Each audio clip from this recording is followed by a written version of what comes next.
istafa wa ala alihi wa sahbihi wa man iktafa amma ba'd. Alhamdulillah para pemirsa Aizah TV dimanapun Anda berada, kembali lagi di program acara konsultasi kesehatan, dan kali ini kita bersama narasumber kita yaitu Dr. Khairul Ansari, SPANTI FIP atau dokter spesialis anestesiologi ya dok?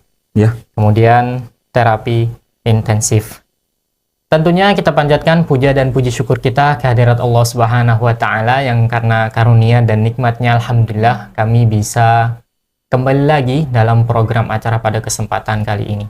Tak lupa salawat serta salam kita aturkan kepada junjungan Nabi besar kita, suri tauladan kita serta uswah hasanah kita Nabi Muhammad sallallahu alaihi wasallam, dan semoga salawat yang senantiasa kita ucapkan ini sampai pula ke kerabat beliau, ke sahabat beliau, dan juga kepada orang-orang yang mengikuti beliau dengan baik hingga akhir zaman. Amin ya rabbal alamin. Dan alhamdulillah pada kesempatan kali ini Dr. Khairul Ansari sudah hadir di studio Aizah TV. Kita akan sapa beliau terlebih dahulu. Assalamualaikum dokter. Waalaikumsalam warahmatullahi wabarakatuh. Gimana dokter kabarnya dokter? Alhamdulillah baik. Alhamdulillah baik ya dok. Semoga dokter dan juga keluarga senantiasa dijaga kesehatannya oleh Allah Subhanahu wa Ta'ala, dimudahkan urusannya dalam kebaikan, dalam ketaatan. Amin ya rabbal alamin. Nah, para pemirsa Aizah TV dimanapun Anda berada, kali ini kita akan membahas tentang penanganan terkini tentang nyeri kronis yang membandel bersama dokter kita atau narasumber kita pada kesempatan kali ini. Dan di sesi pertama kita akan memaparkan materi yang akan dimaparkan oleh dokter kita. Dan di sesi yang kedua nanti kami persilakan pemirsa Aizah TV dimanapun Anda berada yang ingin berinteraktif atau ingin mengirimkan pertanyaan seputar pembahasan kita kali ini, silakan hubungi kami di 0821 8062 3333. Baik dokter, kita akan bahas nih tentang nyeri kronis dan membandel. Cuman kita harus bahas secara umum terlebih dahulu dokter. Baik. Nyeri itu maksudnya apa sih dokter? Silakan dokter. Baik. Assalamualaikum warahmatullahi wabarakatuh. Pemirsa sekalian, bicara tentang nyeri, semua manusia itu pasti pernah ngerasakan nyeri. Nah, cuman penanganan kemudian perkembangan dari nyeri itu sendiri macam-macam, ya kan. Dan berdasarkan definisi sendiri, nyeri itu merupakan pengalaman emosi sensorik. Sensorik itu adalah indera perasa ya. Pengalaman emosi dan sensorik yang tidak menyenangkan yang berhubungan dengan adanya kerusakan jaringan atau potensial kerusakan jaringan. Nah, namun pada perkembangannya sekarang, nyeri itu tidak hanya terjadi pada kerusakan jaringan. Ada orang-orang yang tidak ada kerusakan jaringan sendiri, dia merasakan nyeri. Ya, gitu. Itu yang sekarang bakal kita bahas ke depannya. Iya, kemudian tadi kita bahas dari judul kan penanganan nyeri terkini, nyeri kronis yang membandel. Nah, kronis itu sendiri merujuk pada waktu. Oh, gitu. Ya, jika terjadi nyeri itu sebelum 3 bulan, itu kita sebut akut. Akut. Kemudian jika lebih dari 3 bulan nyerinya tidak sembuh-sembuh, nah kita sebut kronis. Nah, ini nyeri kronis ini sangat menderita pasiennya biasanya. Iya, dok. Bukan cuma pasien, tapi keluarga. Dan orang sekitar pun, lingkungan juga ikut merasakan penderitaannya. Kenapa? Karena dia nyeri, biasanya pertama dia nggak bisa kerja, jadi kalau kita dewasa. Iya, dok. Iya kan? Sehingga jadi beban. Yang kemudian, kalau dia orang tua, ya nggak fungsinya sebagai orang tua. Mungkin malah justru seperti anak, jadi harus dirawat, ya kan gitu. Terus butuh biaya banyak. Mungkin dia sudah berobat kemana. Udah habis berapa banyak. Itu juga sangat frustasi biasanya pasiennya. Nah, ini kenapa kita bahas di nyeri kronis? Biasanya nyeri kronis itu bikin frustasi. Ya, nauzubillah min zalik, kadang-kadang ada yang sampai berpikiran bunuh diri. Nah, Ya, itulah makanya penting pengelolaan, jangan sampai terjadi nyeri ini sampai kronis. Nah, nyeri kronis itu sendiri ada munculnya di awalnya nyeri akut tetap. Ada sebab awal nyeri tak tertangani dengan baik sehingga jadi kronis. Dan itu jadi bandel, kalau semakin lama makin bandel karena sudah ada perubahan tuh di sarafnya itu. Nah, disitulah maka kita perlu intervensi. Iya, Dok. Itu bicara itu mungkin sekilas tentang nyeri awal ya. Kemudian itu tadi dari rentang waktu, ada kronis, ada akut, ada kronis. Dari penyebab mungkin kita biasa kelompokin dua, cancer, non cancer. Nah, kanker dan tidak kanker dan tidak kanker. Yang nyeri kanker ini juga nyeri yang bikin stres. Ini nyeri kanker biasanya campuran, ada yang akutnya, ada kronisnya. Ternyata nyeri ada yang model kanker gitu ya? Ada, karena kanker, memang penyebabnya kanker. Nah, disebut nyeri kanker. Nah, kalau nyeri kanker itu beda tadi dengan nyeri kronis, nyeri akut. Itu dia malah kadang-kadang campuran. Ada akutnya, ada kronisnya. Nah, itu di nyeri kanker. Kemudian kalau dari segi proses mekanismenya itu ada disebut, itu istilah medisnya itu ada nociceptif, ada neuropatik. Kalau nociceptif itu nyeri diakibatkan ada kerusakan jaringan tadi, luka, nyeri, itu nociceptif namanya. Ada neuropatik, itu nggak ada kelihatan kerusakannya, tapi sarafnya sendiri udah bikin nyeri. Nah, itu bisa disebabkan oleh kejepitnya saraf tadi seperti yang kita bicarakan di awal. Kemudian ada karena kerusakan mungkin akibat diabetes, penyakit kronis dan lain-lain gitu. Jadi artinya nyeri kronis, kemudian sebelumnya nyeri akut dulu. Nyeri akut dulu, yang tak tertangani baik, nyeri kronis. Awalnya mungkin nyeri biasa lah ini. Tapi kok ditunggu-tunggu 3 bulan. Iya. Kok kalau tidak ditangani lagi lebih dari 3 bulan. Dari itu. Apa, Dok, solusi untuk orang yang sudah terkena atau kayaknya ini nyeri harus kita tangani secepatnya? Sebelum itu, Dok, kita ingatkan dulu bagi pemirsa Enzah TV, untuk yang ingin mengirimkan pertanyaan silakan hubungi kami di 0821 8062 3333. Dan kami berikan informasi juga bahwa Dr. Khairul Ansari ini praktek di Rumah Sakit Islam Arafah di klinik nyeri ya, Dok? Ya. Di setiap hari Jumat jam 13 waktu Indonesia bagian Barat sampai dengan selesai, Dok. Sampai dengan selesai. Nah, jadi kalau ada yang mungkin nyeri-nyeri, datang aja ke polinya Dr. Khairul Ansari, langsung akan ditangani, insya Allah. Insya Allah. Nah, Dok, kita kembali ke pertanyaan tadi. Gimana ini harus ditangani atau enggak nih ya nyerinya? Mungkin nyeri di tulang belakang, nyeri di tangan, nyeri di punggung, atau gimana itu, Dok? Penjelasannya, Dok. Nyeri itu jadi pertama sekali kesalahan penanganan nyeri selama ini itu si terapisnya atau dokter, itu entah perawat, entah siapa, itu biasanya tidak percaya sama pasien. Bohong kamu, itu aja nyeri kan gitu. Itu yang tidak boleh, karena nyeri itu tadi konsep awalnya adalah pengalaman sensoris dan emosional. Itu nggak ada hubungan dengan kita. Yang tahu dia sendiri kan begitu.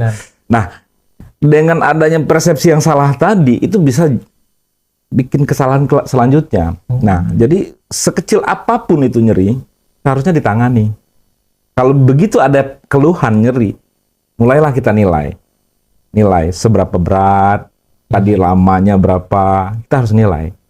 Karena beratnya nyeri antara dia bermacam-macam tuh ya. Kita biasanya ngukur ada ukuran 0 sampai 10. 0 itu tidak ada keluhan sama sekali. 10 itu sangat tidak tertahankan pokoknya. Nah, di mana disuruh dia jelasin titik manakah kira-kira di angka berapa kira-kira nyeri ini. Nah, dari angka itu kita bisa nentuin obatnya karena beda tingkatan beda obat. Begitu juga tadi jarak waktu. Beda waktu, beda obat lagi. Karena salah-salah ya nggak terobati nyerinya gitu. Tetap aja nyerinya masih ada. Tetap ada nyerinya masih ada gitu. Jadi memang ada kesalahan kita selama ini itu. Saya sendiri dulu sering pikir nggak mungkin begini nyeri, orangnya senyum-senyum misalnya gitu kan. Orangnya tenang-tenang aja, nah gitu. Ternyata salah sekali. Gitu. Nah, ini mungkin juga edukasi buat kita ya. Kalau kita bawa nyeri tersebut ke tukang urut gimana, Dok? Nah, Oke. Dalam strata pengobatan nyeri, urut itu ada tempatnya. iya, Dok. Ada tempatnya. Itu fase awal pengobatan nyeri itu kita malah non obat. Non obat itu macam-macam, urut, minyak panas. Oh, gitu ya? Iya. Minyak panas, apalagi pakai terapi hangat gitu, Iya, pakai iya. air dingin, macam-macam. Macam-macam. Banyak obatnya. Ada yang ditempelin seperti apa ya? Pada itu naik ke misalnya tindakan kayak dry needling itu apa? Akupunktur gitu. Akupunktur, Iya, ya, bisa itu. Bisa, Dok. Nah, nanti udah nggak bisa juga diobatin, baru naik ke pengobatan dengan analgetik yang sederhana, Baik, seperti paracetamol, yang ada di pasaran lah, Iya, iya, Dok. konstan gitu. Iya. Kemudian tidak mempan juga, kita naikkan lagi ke analgetik yang lebih tinggi, macam-macam, ada keterolak misalnya itu, dan itu analgetik yang masih sifatnya non steroid. Nah, tidak mempan juga, baru kita naik ke opiat. Pulang opiat. Opiat ini, Opiat itu narkotik. iya, Dok. Iya, Ini narkotik bikin- yang ringan tapi. Oh, ringan. Ada narkotik ringan. Narkotik ringan. Nah, itu biasanya sudah kita kalau tadi pas batas nyerinya tadi, angka nyerinya itu mungkin Iya. sudah di atas 4 itu. 5 gitu, 5. udah setengah lebih itu. Nah, itu udah sering boleh banget. pakai narkotik ringan. Begitu nggak mempan juga, ya nggak mau pakai narkotik kuat. Ya, narkotik kuat, morfin yang kita kenal sama ini. Iya, biasa yang digunakan untuk anestesi juga, Iya, Dok. iya. Tapi ya ini untuk kebaikan ya, dengan indikasi. Dan itu hanya dokter tentu yang boleh memberikan. Tidak mampu juga, disitulah tempat-tempatnya kita melakukan tindakan intervensi. Tindakan intervensi. Iya, intervensi. Di mana saraf yang nyeri, di situ kita tembak. Nah, itu yang sekarang saya sedang pelajari dan sekarang baru kemarin selesai pendidikannya itu. Di mana tempat nyerinya, di situ kita tembak. Baik, baik, Dok. Jadi di tempat nyerinya langsung kita tangani. Tangan di situ. Ya.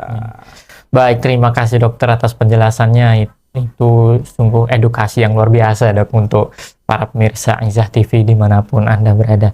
Baik, Dok, mungkin ada nggak, Dok, penyebab-penyebab yang sering dokter temui tentang nyeri cara membandel, nyeri kronis seperti ini? Ada nggak, Dok, penyebab yang sering dokter tangani? Penyebabnya ya, itu biasanya kan nyeri membandel itu kan dia tidak berdiri sendiri. Ada sebab lain, mungkin ada kelainan secara sistemik, misal ada penyakit diabetes dan itu menyebabkan aliran darah ke saraf-saraf pinggir-pinggir ini terganggu. Sehingga kalaupun kita terapi ya penyembuhannya juga bakal lambat. Nah, itu akhirnya menjadi kronis. Atau ketidakpatuhan, itu bisa jadi penyebab Contoh jadi kronis. ketidakpatuhan nih, tidak minum. Iya, dikasih obat, nggak diminum, misal gitu. Udah, ya seperti itu. Itu bisa juga menyebabkan kronis. Kenapa? Semakin cepat kita tangani nyeri yang tadi akut tadi ya, sebelum jadi kronis, itu semakin kecil kemungkinan untuk jadi kronis. Jadi kan tadi dari awal kita dibilang kronis itu muncul karena akutnya yang tidak tertangani dengan baik. Iya, Nah, waktu kita tangani akut tidak benar, ya bisa kejadian seperti itu dari sisi pasiennya sendiri. Dari sisi medisnya mungkin secara dosis tidak cocok, tidak tepat. Secara obatnya sendiri tidak tepat karena beda-beda. Ada prosesnya radang. Obat yang pas adalah anti radang. Anti radang. Iya kan? Ada yang prosesnya sudah lewat pasti radangnya, udah nggak cocok lagi tuh anti radang, gitu. Baik, ya, terima kasih. Jadi banyak ya penyebabnya. Salah satunya tadi obesitas atau kemudian obesitas, kegemukan, diabetes, banyak penyebabnya. Ya. Baik. Kemudian, Dok, gejala nyeri kronis yang perlu diwaspadai. Nah, nyeri kronis ini kan memang gejalanya kan ya seperti nyeri biasa ya. Tapi kalau nyeri akut itu biasanya lebih ke arah gimana ya, seperti teriris, pedes, pedih gitu ya. Tapi kalau nyeri kronis ini lebih ke arah seperti kesemutan, nyeri kronis seperti tersetrum, seperti berdenyut-denyut, nah gitu kan, atau kayak ditusuk-tusuk gitu. Begitu ya sakitnya tuh kayak ditusuk-tusuk gitu kan. Nah itu eh dia berbeda dari nyeri akut tadi karena prosesnya tadi. Baik, baik. Nah itu. Beda di prosesnya aja. Iya, iya. Baik, terima kasih dokter. Sebentar Baik, ya, nampaknya kita akan lanjutkan pembahasan kita. Kami ingatkan juga bagi pemirsa Aizah TV dimanapun Anda berada, yang ingin berinteraktif silakan hubungi kami di 0821 86233333. Bisa mengirim pesannya melalui SMS, WhatsApp, dan juga bisa menelpon secara langsung melalui WhatsApp maupun telepon secara langsung melalui jaringan GSM. Baik dokter, ada nggak dok metode-metode terkini tentang penanganan nyeri kronis ini? Mungkin dari dokter ada teknologi seperti apa yang sudah bisa memudahkan untuk menangani yang namanya nyeri kronis? Terima kasih. Penanganan nyeri kronis ini kan memang melelahkan, karena walaupun dengan beberapa teknologi ini secara umum ya, dengan teknologi apapun ada nyeri yang tidak bisa kita atasi. Iya, dok. Jadi memang, tapi semakin maju saat ini, makin banyak pilihan kita, dan angka keberhasilan juga lumayan tinggi, semakin tinggi. Tapi memang tidak 100% ya. Ada tetap orang yang tidak bisa, itu tadi yang memang benar-benar membandel. Nah,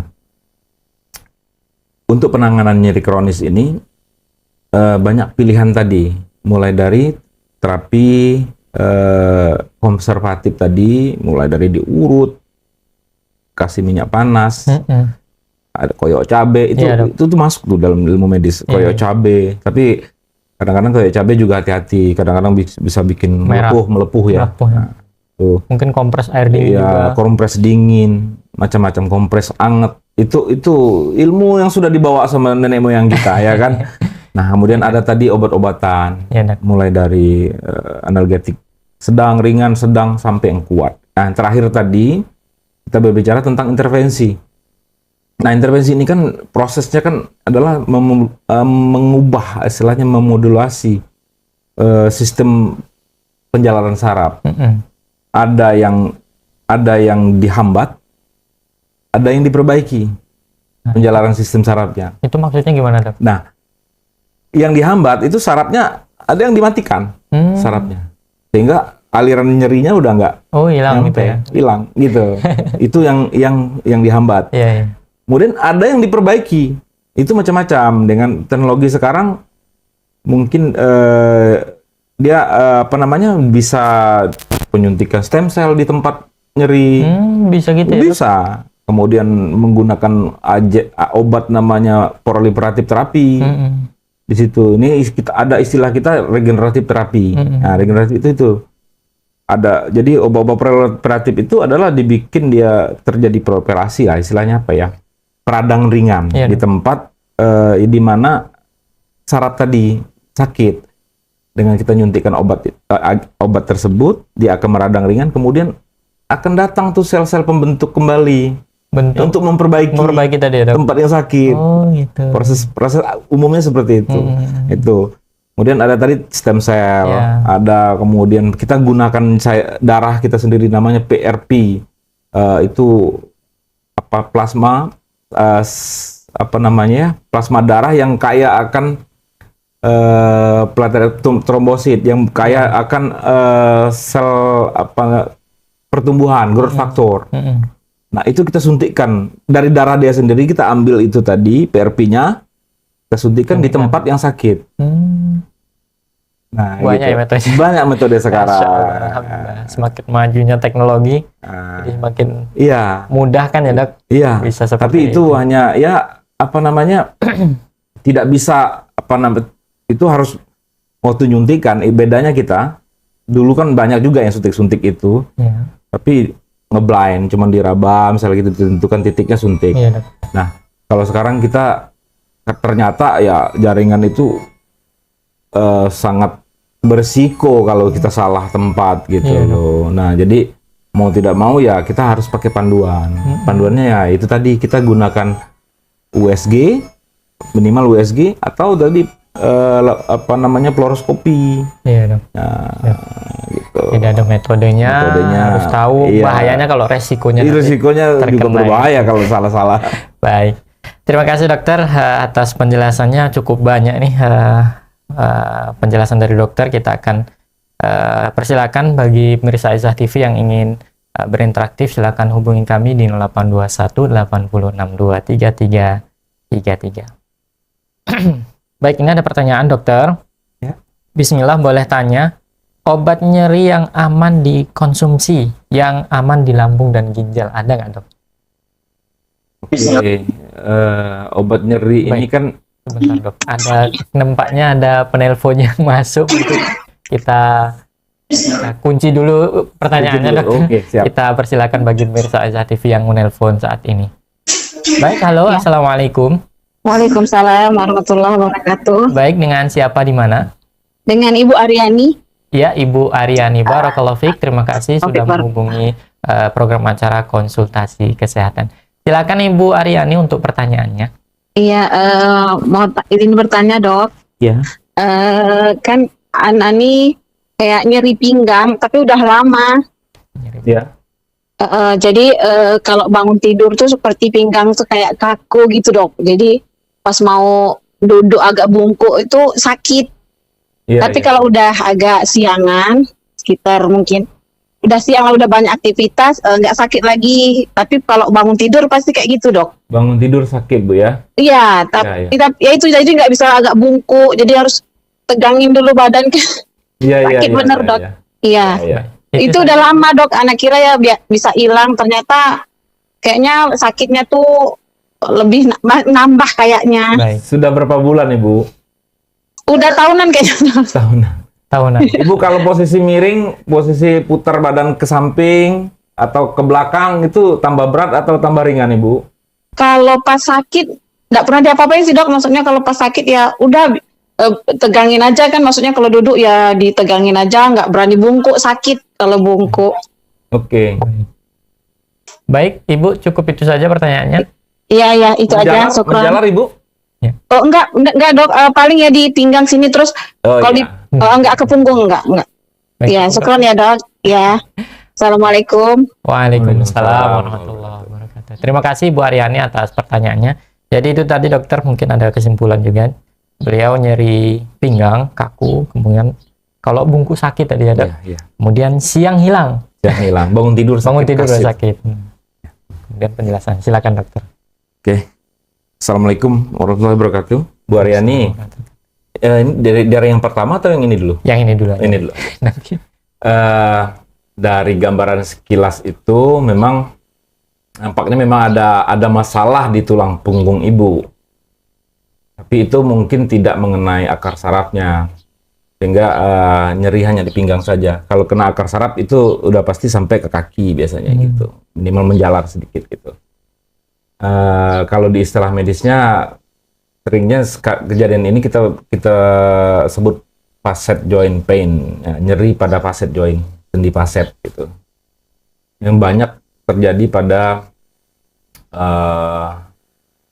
ya orang-orang di atas umur 40 itu memang banyak terjadi, atau sering angkat gitu ya karena salah posisi. Ya. Terus tadi saya lupa pinggangnya setinggi apa ya, kalau karena semakin tinggi ya semakin sulit penanganannya sebenarnya. Begitu ya dokter. Nah, kalau di daerah torakal itu kan agak sulit ya, daerah sini Pak, daerah dinding dada ini kan ada juga yang kejadian, tapi kecil kemungkinan di situ. Biasanya di daerah tulang belakang yang bawah. Nah itu kalau untuk penanganannya nanti bisa datang ke klinik, kita lihat dulu seperti apa dia kadang-kadang bisa kiri kanan, bisa satu sisi aja. Iya dokter. Nah kalau untuk facet kita bisa tindakan dengan panduan USG cukup biasanya. Iya, bisa dapat kalau untuk sekedar facet. Baik, terima kasih dokter. Cukup dokter? Ya.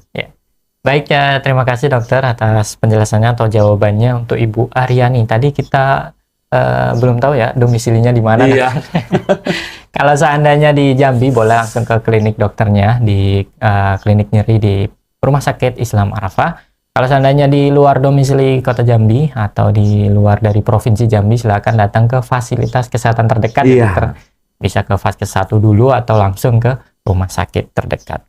Baik dokter, semoga Ibu Aryani juga tadi segera disembuhkan ya dengan penyakitnya atau nyerinya tersebut, karena yang namanya nyeri ya pasti sakit ya dokter. Diobatin juga nggak membaiknya cuma sebentar, minum obat kambuh lagi. Makanya harus ada tindakan langsung. Itu kronis sudah, memang kronis itu. Ya, baik, terima kasih dokter. Kita kembali ke pertanyaan yang masuk tadi, yaitu pertanyaan dari pesan singkat, yaitu obat nyeri yang aman dikonsumsi untuk lambung dan ginjal. Sampai sekarang kalau obat nyeri yang dijual di pasaran, ini ya yang paling aman untuk lambung dan ginjal ya paracetamol sih ya. Paracetamol itu, tapi orang berpikir paracetamol berapa sih, cuma 500 perak satu biji. Tapi itu memang obat yang lumayan ajaib sih ya. Dulu dianggap hanya untuk obat panas, demam aja, ya kan. Tapi sekarang penggunaannya sudah, ternyata setelah diteliti paracetamol ini fungsinya banyak gitu loh. Jadi untuk nyeri ini kalau saya sarankan yang paling aman adalah paracetamol. Karena kalau milih obat-obat jenis lain yang di atasnya gitu ya, yang sudah benar-benar sudah benar-benar, dia kan ada segmennya sih ya. Kalau ada yang lebih kuat ke penurun panas, ada yang lebih kuat ke anti radang, lebih kuat ke anti nyeri. Nah, kalau memang kita sudah ke arah obat yang spesifik anti nyeri, malah resikonya biasanya juga makin berat. Nah, gitu. Dan ada yang memang sudah sangat spesifik dan tidak, efeknya ke lambung kurang, ya harganya juga sudah enggak. Gitu. Tapi lebih baik, kalau saya lebih amannya untuk awam dan dijual bebas itu adalah paracetamol. Dan aman itu tadi. Kalau udah tinggi bisa penipisan lambung ya dok? Iya. Bahayanya itu. Makanya kadang kalau ada yang nyeri dikasih obat yang agak tinggi itu harus sesudah makan. Iya. Nah, harus sesudah makan. Terus sebenarnya tidak boleh lebih dari 3 hari. Maksudnya gimana dok? Itu obat-obat yang bukan paracetamol ya, yang misal juga golongan ketorolak, apalagi itu pronalges gitu ya, yang kayak begitu. Itu kalau lebih dari 3 hari itu sudah efek ke lambungnya udah berat itu. Apalagi sampai 5 hari. Waduh. Nah itu kadang-kadang orang nggak tahu, minum obat bolak-balik minum obat yang sama, ya dokter, sampai bocor lambungnya kadang-kadang. Nah cara yang kedua, kalau itu tadi obatnya ya, cara yang kedua adalah obat tidak boleh digunakan terus-menerus dengan jenis yang sama, di rolling. Misal tadinya Ponstan, habis itu tukar lagi dengan apa gitu, yang ada di pasaran umum ya.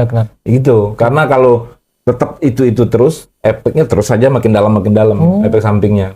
Jadi harus ditukar gitu, di rolling gitu. Jadi seminggu rolling gitu. Baik, kalau bisa. Terima kasih dokter atas jawabannya. Kita beralih ke pertanyaan selanjutnya. Apakah nyeri kronis bisa sembuh total dokter? Atau hanya bisa dikendalikan aja? Dokter. Oh iya, tadi ada yang lupa juga saya tadi. Ada yang sembuh total, ada, tapi ada juga yang tidak bisa. Jadi kita tidak bisa memberi harapan 100% gitu ya. Allah yang tahu kalau itu ya. Tapi ada yang tidak bisa sembuh, tapi hanya bisa dikendalikan, dikurangin. Nah, makanya tadi ada satu hal yang belum saya sampaikan tentang penanganan nyeri kronis adalah perubahan perilaku, cognitive behavior therapy namanya. Jadi perubahan perilaku dengan merubah cara berpikir. Gitu. Bagaimana dia bisa nerima itu nyeri, ikhlas. Nah, gitu. Itu didikan ikhlas itu penting buat pasien yang kayak begitu. Kita udah tahu nyeri nih, kita ke dokter berharap 100% nggak bisa. Iya. Tapi ada memang yang 100% ada. Nah, itu walau alam, Allah yang tahu mana yang mau dikasih 100%, mana yang dikasih ini kamu kurangin 25% aja. Itu walau alam. Kita hanya bisa berikhtiar, sebabnya Allah yang akan ngasih. Baik, terima kasih dokter atas jawabannya. Kita beralih ke informasi selanjutnya. Apakah ada olahraga tertentu yang aman untuk membantu mengurangi nyeri, dokter? Oh, tergantung nyerinya ya. Ya, tergantung ya, dok. Biasanya kalau umur-umur tertentu kan, kayak saya nih sudah nyeri lutut nih. Nyeri lutut. Lutut itu, ini khas untuk lutut nih. Lutut itu, ya bukan khas untuk lutut, di rata-rata sendi ya, nyeri sendi. Iya, dokter. Sendi itu kalau didiemin tambah sakit. Jadi kaku tambah sakit. Nggak boleh didiemin. Walaupun sakit tetap harus gerak. Nah, di situ kita harus menentuin gimana olahraga yang benar kan. Dokter. Nah, lutut ini kenapa dia sakit itu karena salah satu adalah karena tekanan. Berbadan besar, ditekan itu sendi lutut, air terus menerus dipakai berpuluh tahun, ya nyeri lah gitu loh. Tapi didiemin nggak boleh. Gimana caranya ya? Itu tadi apa olahraganya? Biasanya bawa renang gitu, yang tidak menekan lutut, nyepeda gitu, yang pokoknya yang tidak menekan lutut, gitu. Jadi tinggal dipilih saja sih olahraga yang penting si sendinya, kalau nyeri sendi nih, khas untuk nyeri sendi, sendinya tetap bergerak, nggak boleh diem. Ini ada orang, wah sakit sendinya malah suruh diem, kaku. Pernah lihat nyeri bahu, frozen shoulder. Ya itu karena apa? Karena didiemin. Begitu sakit diem, udah kaku. Iya. Biar kalau nggak salah angkat gini, udah kaku nggak bisa ke atas lagi gitu. Macam-macam. Adanya sama sekali nggak bisa gerak. Nah itu juga kita bisa atasin. Kita juga bisa lakukan itu, frozen shoulder pelan-pelan. Baik, cukup menarik juga sih kalau bahas frozen shoulder nih. Itu penanganannya gimana ya, dok? Kalau frozen shoulder, kalau udah tergantung derajatnya ya, dia ada range of movement, jadi ya gerakannya itu batas gerakannya seberapa ya. Kalau memang benar-benar kaku sama sekali, mau udah mau kita paksa, tapi dengan obat. Sehingga waktu kita paksa dia nggak sakit awalnya. Habis itu kita latihan lagi. Nah, tindakan saya intervensi ini itu adalah saat dilakukan gerakan itu biasanya fisioterapis yang ngerjain. Kan sakit sekali itu. Nah, waktu saat dia lakukan gerakan itu kita lakukan intervensi di sarafnya supaya waktu digerak nggak sakit. Itu satu. Yang kedua, jauh sebelum itu biasanya di awal-awal dia nyeri, baru minggu pertama dia nyeri masih akut ya. Iya, dokter. Waktu datang ke kita ada otot-ototnya yang cedera. Nah, itu kita perbaiki. Tadi dengan regeneratif terapi tadi. Iya, dokter. Itu bisa kita lakukan. Dengan regeneratif terapi tadi kita lakukan sehingga tidak sampai frozen shoulder. Kalau sudah frozen shoulder ya mau kalau udah kaku ya harus dipaksa gerakan. Ya, tapi itu sarafnya kita bius dulu. Bius dulu, matikan dulu ya. Nggak dimatiin sih, cuman dibius dulu terus disuruh gerak sampai dia bisa. Nah, nanti pulih lagi sarafnya. Gitu. Itu kena di sarafnya dan juga ototnya nggak, dok?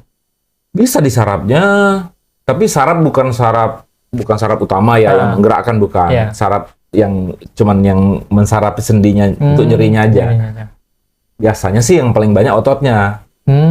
Jadi ototnya harus dirilis dulu sebenarnya. Begitu ototnya sakit, entah itu kadang-kadang kan ada istilahnya impingement, tabrakan ototnya itu.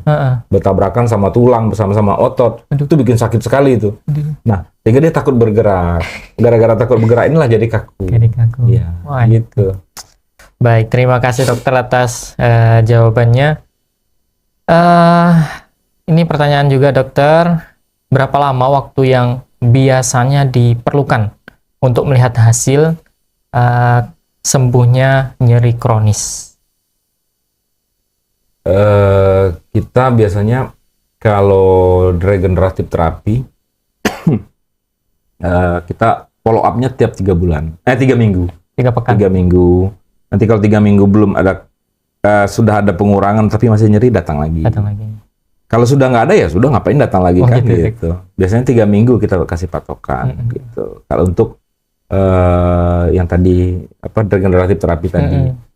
Kalau terapi, jadi ada jenisnya tadi, ada yang sarafnya dimatiin ya kan, ada yang dirangsang sarafnya. Nah itu keperangsangan saraf sama matiin saraf itu biasanya dalam 3 minggu pertama malah nggak nyaman biasanya. Maksudnya gimana, dok? Rasa nggak nyaman, nggak enak pokoknya di situ. Terasa sakit, rasanya nggak nyaman. Nanti setelah 3 minggu baru pelan-pelan enak sampai sembuh gitu. Oh gitu. Ya. Jadi selama 3 pekan mungkin istilahnya apa ya, dokter? Kontrol ulang ya? Iya, jadi memang tergantung tindakannya apa. Kapan kita evaluasi ulang itu tergantung tindakannya apa. Ya tadi kalau model sistem apa yang regeneratif terapi biasanya habis disuntik langsung nyaman dia. Enak sekali habis suntik. Nah, nanti kita lihat hari pertama misalnya kadang-kadang dia ada hangat-hangat meriang-meriang karena obat yang kita kasih kan ngerangsang itu. Nah, hari kedua dia baru enak. Nah, kita lihat 3 minggunya udah sembuh belum? Kalau belum sembuh ya datang lagi. Kalau masih ada rasa-rasa, kalau nggak ada ya sudah gitu. Itu yang regeneratif terapi. Kalau yang tadi sarafnya kita matiin itu tadi, itu hari pertama agak enak nih. Saraf yang nyeri tuh kan pakai itu dibius. Dibius ya, Dok. Efek obat biusnya enak dia. Habis obat biusnya kok rasa sakit, orang dibakar sarafnya. Iya, dokter ya. Nah, sakit itu 3 minggu tuh. Habis itu baru dia bebas nyeri ya, biasanya begitu. Seperti itu. Iya. Memang untuk sembuh harus ada pengorbanan. Ada pengorbanan. Makanya sebelum terkena yang seperti itu harus ada tindakan pencegahannya. Jangan sampai terkena yang seperti itu. Iya, kalau udah nyeri ya mau nggak mau bagaimana caranya jangan sampai jadi kronis gitu. Baik, terima kasih dokter atas jawabannya. Ini ada pertanyaan lagi dokter. Afwan mau tanya lagi untuk membedakan sakit nyeri dan radang sendi seperti apa dan apa obatnya? Oke. Nyeri dan radang sendi ya. Kalau nyeri itu kan apa yang dirasa? Ya kan, nyeri, apalagi panas. Nah, itu sensorik is like apa yang kita rasa. Kalau radang sendi kan proses yang terjadi di sendi kan, prosesnya. Proses radang bisa menimbulkan nyeri kan gitu. Ya kan nggak terbalik, nyeri nggak bakal bisa menimbulkan radang. Tapi radang bisa menimbulkan nyeri. Ya. Jadi salah satu proses nyeri itu adalah radang. Ada salah satunya. Kenapa bisa nyeri ya? Karena ada radang misalnya gitu. Kenapa nyeri? Ada sarafnya putus misalnya gitu. Ada sarafnya rusak. Kenapa nyeri? Karena ada apalagi trauma gitu misalnya kayak gitu. Nah, itu salah satu sebab nyeri kalau radang itu. Nah, karena prosesnya radang ya kita terapi radang. Otomatis radangnya hilang, nyerinya juga hilang. Gitu. Itu bedanya di situ. Biar tahu ya kalau nyeri itu ada penyebabnya. Iya dong. Tadi. Baik, terima kasih dokter. Ini mungkin pertanyaan terakhir dokter, mungkin dari sisi medis, apakah pengobatan kretek aman? Chiropraktik ya? Iya dokter, silakan dokter. Chiropraktik kalau orang terlatih saya kira aman ya. Aman ya dokter. Bagi yang terlatih, tapi kan ada yang abal-abal sih. Nah itu bahaya. Yang seremnya. Mereka nggak tahu anatomi tulang itu seperti apa, bahwa tulang belakang itu sarafnya sangat penting. Gitu. Nah, itu salah tekan bisa lumpuh orang. Nah, kan? Itu bahaya, dokter. Makanya, tapi kalau terlatih, dia punya sertifikat, saya kira nggak ada masalah. Saya juga ada belajar itu kok. Iya, dokter. Iya. Baik, terima kasih dokter atas jawabannya. Jadi aman selama itu dilakukan oleh ahli. Ahlinya, iya. Dokter pun demikian ya, dokter? Iya. Kalau dilakukan oleh ahlinya ya tahu. Nah, itu tadi.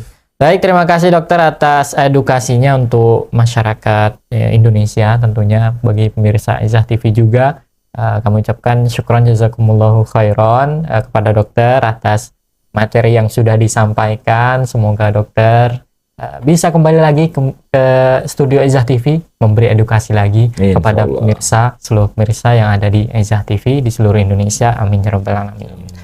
Dan mungkin kita cukupkan dokter sampai di sini. Materi kita pada kesempatan kali ini, semoga yang kita sampaikan atau dipaparkan oleh dokter bermanfaat bagi seluruh pemirsa Izzah TV dimanapun Anda berada. Kami mewakili kru yang bertugas, mohon maaf bila ada kekurangan dan kesalahan, mohon dimaafkan dan juga dimaklumi. Kita cukupkan pertemuan kita kali ini dengan doa kafaratul majlis. Subhanakallahumma bihamdik, asyhadu an la ilaha illa anta, astaghfiruka wa atubu ilaik. Wassalamualaikum warahmatullahi wabarakatuh.